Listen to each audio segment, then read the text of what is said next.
Veamos esto. Nosotros sabemos que aquí vamos a tener la velocidad. Esta es la gráfica de la velocidad de una partícula en el tiempo que va de 1 a 9. Entonces deseamos calcular la velocidad promedio de esta partícula. Entonces, para calcular la velocidad promedio de esta partícula, nosotros vamos a necesitar calcular la integral entre 1 y 9 de la velocidad.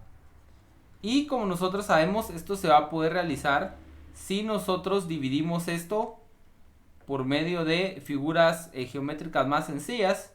Aquí, entonces, por ejemplo, tenemos esta área que está acá. Y entonces esa área va a ser, tenemos una base de 3 y una altura de 2. O sea que un medio de 3 por 2, porque es un triángulo, solo esto que está acá. Luego vamos por este rectángulo que está acá, ese cuadrado, que va a tener base 2 y altura 2. Luego vamos por este otro, que tiene base 2 y altura 2. Y por último, por esto, que está acá, que tendría una altura de 2 y una base de 1. Y finalmente acá ya tenemos las partes como complicadas, pero esto que está aquí abajo también es parte del área. Y en ese caso nosotros tendríamos de ancho 9 y de alto tenemos 2. Aquí estoy utilizando 1, 2, 3, 4, así. Entonces este resultado que está acá sería finalmente nuestro resultado. Aquí tenemos 3 más 4 más 2 más 1 más 18. Entonces tenemos 20, 28. Acá tenemos 28. Entonces estas 28 que están acá, recordemos que al multiplicar, digamos, la altura, esta altura está en metros por segundo, mientras que esto que está acá está en segundos. Así que las unidades de esto son simplemente metros. Ahora, eso quiere decir que si nosotros lo pensamos así, el desplazamiento que ha tenido esto alrededor de todo este intervalo de tiempo es de 28 metros. Ha habido un desplazamiento de 28 metros. Eso quiere decir que si la posición inicial, por ejemplo, fue de 1 metro, la posición final fue de 29 metros.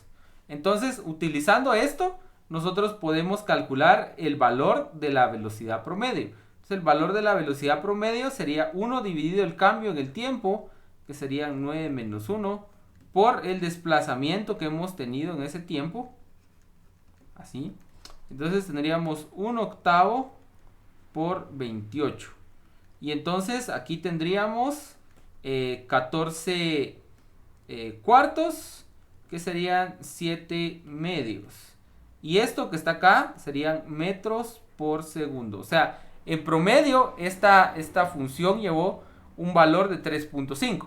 Entonces, recordemos que es necesario dar detalles de este tipo, es decir, es posible describir el movimiento de la partícula entre 1 y 9 diciendo que su velocidad promedio es de 7 medios.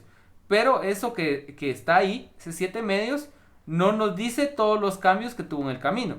O sea, una velocidad promedio, o sea, de 3.5, o sea, aquí, ahí, eso que está ahí, sufre el mismo desplazamiento.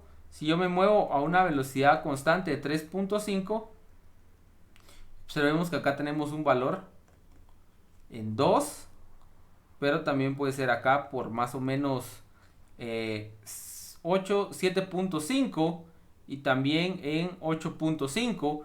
Es decir que acá nosotros podemos decir que el F en 2, esto es igual a el valor de la velocidad promedio. Entonces la velocidad a los 2 segundos es igual al valor de la velocidad promedio. Esto es lo que me garantiza el teorema del valor medio para integrales.